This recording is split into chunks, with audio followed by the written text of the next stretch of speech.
ఉద్యమాలు చేసినాం, జెండాలు మోసినాం, కేసులు భరించినాం. ఇసుమంతైనా గుర్తింపు ఉందా? చాకరీ మాది, పదవులు మాత్రం గాల్లవా?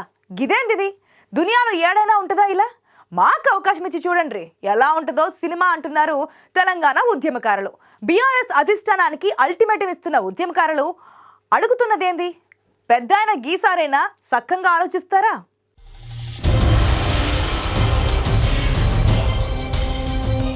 ఏ ముచ్చట కాముచ్చటే చెప్పుకోవాలి.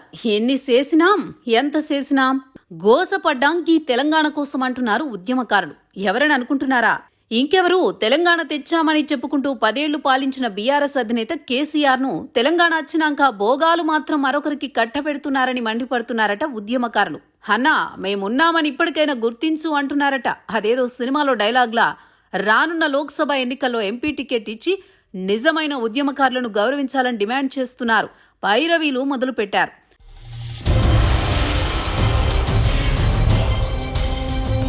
ఆయన గురిప్పుడు నల్గొండ లోక్సభ స్థానంపై ఉంది. ప్రతి ఎన్నికల్లోనూ చెకోర పక్షిలా ఎదురుచూడమే తప్ప టిక్కెట్టు మాత్రం దక్కలేదు. చివరికి మొన్నటి అసెంబ్లీ ఎన్నికల్లో స్వతంత్ర అభ్యర్థిగా పోటీ చేయాలనుకున్నారు. అధిష్టానం బుజ్జగింపులతో ఆగారు. ఇందుకీ ఆయనెవరు అంటారా? బీఆర్ఎస్ రాష్ట్ర కార్యదర్శి చాడా కిషన్ రెడ్డి. నల్గొండ లోక్సభ టికెట్ ఆశిస్తున్నారు. ఉద్యమ సమయంలోనూ పార్టీ గడ్డుకాలంలోనూ పార్టీకి చేసిన సేవలు గుర్తు తెచ్చుకోవాలని పార్టీ పెద్దలకు విన్నవిస్తున్నారట చాడా.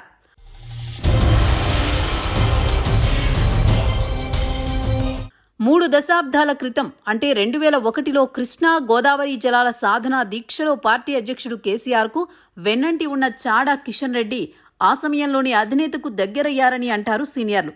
ఇంత చేసినా పార్టీ మాత్రం వలస పక్షులకే ప్రాధాన్యమిస్తోంది తప్ప తనను పట్టించుకోవడం లేదని ఆవేదనలో ఉన్నారట చాడా. ఇంకెన్నాళ్లు అంటూ తన డిమాండ్ను రీసౌండ్ వచ్చేలా వినిపిస్తున్నారు చాడా కిషన్ రెడ్డి.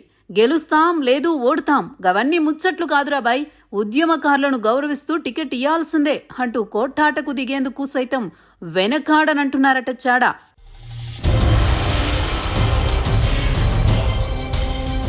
చాడా వారిలాగే నల్గొండ టికెట్ పై ఆశ పెట్టుకున్నారు మరో సీనియర్ నాయకుడు కన్మంతరెడ్డి శశిధర్ రెడ్డి. ఈయన ఉద్యమకారుల కోటాలో సీట్ అడుగుతున్నారట. గప్పుడెప్పుడో కోదాడలో ఓడిపోయిన శశిధర్ రెడ్డికి క్రమేణా పార్టీలో ప్రాధాన్యం తగ్గిందంటున్నారు.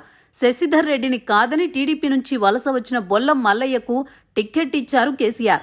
దీంతో మౌనంగా ఉన్న శశిధర్ రెడ్డి మొన్నటి ఎన్నికల్లో మల్లయ్య ఓటమితో గొంతు పెంచారు. ఉద్యమకారులు చాలా కాలం తర్వాత తమ నిరసన గళం వినిపిస్తున్నారు.